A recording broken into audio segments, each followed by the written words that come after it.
Hey, what's up, everybody? This is Charles. I want to welcome you guys to another episode of the Dreamerspro Show, where we cover everything from sports, hot topics, classic debates, entertainment, and where we give you guys a fresh perspective on things and how we see them. And in today's episode, the topic is the one major problem the Clippers should be careful of not repeating. So that's the topic I want to get into in today's video. But before we get into that, I want you guys to please make sure you go ahead and hit the like button, hit the subscribe button, hit the notification bell to be notified whenever we drop our content. Also, be on the lookout for our Dreamerspro premium platform that we're launching next week, and also be on the lookout for our website, Dreamerspro.com, that we're launching sometime at the end of this month. Anyway, let me get into the topic here. So, it's been a pretty interesting season so far. We've seen a lot of sloppy play from a lot of teams in the NBA, a lot of blowouts, which some people have been complaining about. But nevertheless, the ratings have been up by a lot. Last time I checked, I heard the ratings were up by over 90% over last season. I don't know if it has something to do with the NBA bubble. I don't know if it's something of the excitement of the NBA being back. I don't know if it has to do with the marketing of the league, building great storylines. I mean, the NBA is the third biggest sport in the world behind cricket and soccer. So that's pretty huge. So it could be a number of different things. Nevertheless, there seems to be a lot of excitement in the league. Anyway, talking about the Clippers last season, this team seemed to be a little bit more really disconnected last season. This year they seem to be a lot more together. It seems like chemistry has been a major focal point and a focus point of this team this year.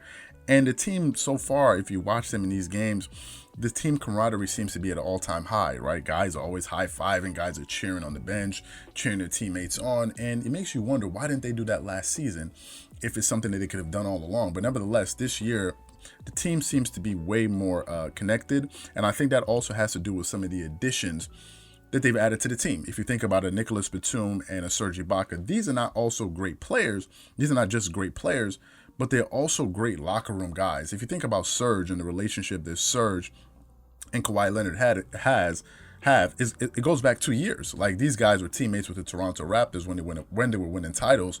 But for the Clippers to go out there and bring in someone like a Serge Ibaka that is a proven champion, but someone also that Kawhi Leonard has a lot of respect for, that has respect for Kawhi, that understands him, that's one of these guys that can just be upfront with the guy and tell him, hey, listen, Kawhi, man, as a leader of the team, these are some of the recent comments that Serge Ibaka made. He said, as the leader of the team, guys are going to be looking for you to lead, right? And you have to bring guys along with you.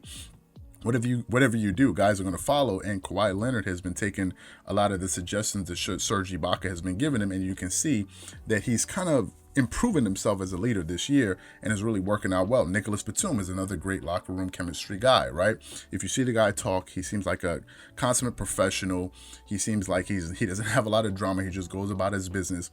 He's a great playmaker. He gets other teammates involved. High IQ guy. And it seems like so far, the Clippers have been really improving as a team, especially from a chemistry and IQ standpoint. They've gotten some pretty good wins so far against some quality teams. They beat the Lakers, they beat the Nuggets, and they beat the Blazers. These are all legitimate Western Conference contenders, and the Lakers are the favorite because they are the champs in the Western Conference. Now, granted, they played the Lakers only one time, so it's going to be interesting to see how they perform against them later on when they meet again in the season. But nevertheless, I still think they'll have a good shot against the Lakers, because I think the Clippers are a better team overall. But they lost last night to the Utah Jazz, right? They lost last night, and one of the issues that they had last night, and it's an issue that kind of plagues this team, is that they come out sometimes to slow starts.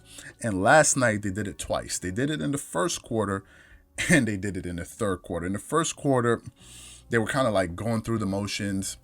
The energy was kind of low for whatever reason, right?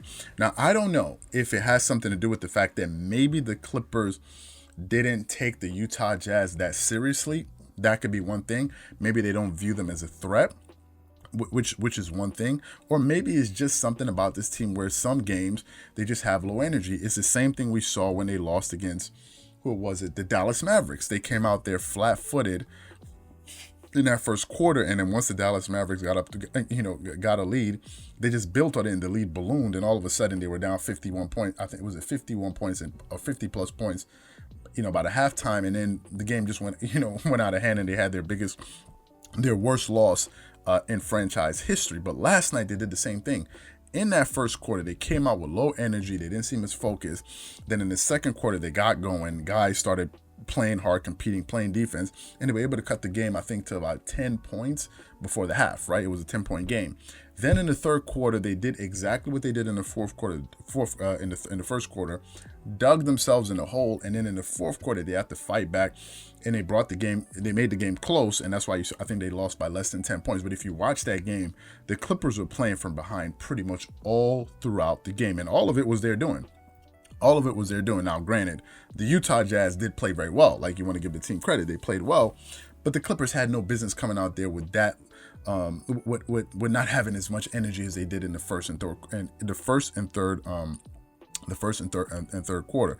If they had played the way that they played in the first quarter, they did that for all four quarters, they would have had a much better chance at winning that game. Now, this is something that, in my opinion, that the Clippers cannot afford to keep repeating as the season goes on. Thank God it's early in the season, just like when they got blown out by 50 points a few nights ago. It was early in the season. It wasn't later on in the season.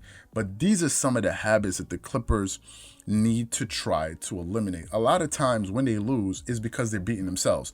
If you look when they played against the Lakers, the Clippers came out intense. They were focused in that first quarter and they wanted to make a statement, but they played for the full 48 minutes. That's something that Kawhi Leonard and these guys said. He said they played the entire game. They need to do that every single night, and it's really hard, right? It's really hard. It's not every year a team is going to go out there and win 65, 70 games a season. That's why there's only been a few teams that have ever done that, because it takes a tremendous amount of focus every single night, every single quarter for an entire season. So I'm not asking them to do that, but it's just a bad habit that they have to try to avoid, and they cannot afford to keep repeating this habit, especially later on in the season, because if they do that later on in the season and it's kind of part of their nature, so to speak, it will come back to bite them, especially towards, late March and early April. If you do that in the playoffs, you're going to blow games. Last season, that's what happened. When they were playing against the Denver Nuggets, they would get a lead, and then they would get relaxed, and then all of a sudden, the Denver Nuggets would come back, take the lead, and now they're playing catch-up, right? I don't know why this team does that, if it's because they think they're so good and they're like, we don't need to play, or they can just come out there and just feel like, okay, we're just going to win the game because we're so good. But it's a habit that this particular group has that they have to, eliminate and be careful of not repeating over and over and over again, because we see whenever they come out focused and they play for all 48 minutes like they did against the Lakers, the Blazers, the Nuggets, they have a very good chance of winning games. But whenever they come out flat-footed and disinterested, and all of a sudden they get down and now they have to scramble and come back, then bad things happen. So this is some of the things that I've been noticing. Last night they were kind of able to make the ending score a little bit more respectable, but they had no business being down 20 plus points at two different stages in the game. I think they were down 20 points in the second quarter, and in the third quarter they had no business being down 20 points to the Utah Jazz, and that's why they lost. So hopefully they don't repeat it again, as they don't keep repeating the same thing as the season goes on. So what I want to know from you guys is, do you think the Clippers need to be careful of not repeating this mistake of constantly coming out flat-footed in early in games and in third quarters in games, or do you think it's not a big issue? Whatever you guys think, please leave your thoughts and comments in the comment section below. Again, if you enjoyed the video, please make sure you go ahead and hit the like button, hit the subscribe button, hit the notification bell to be notified whenever we drop our content. Once again, this is Charles here from Dreamerspro, wishing you guys an amazing day and catch you guys on the next episode. Peace.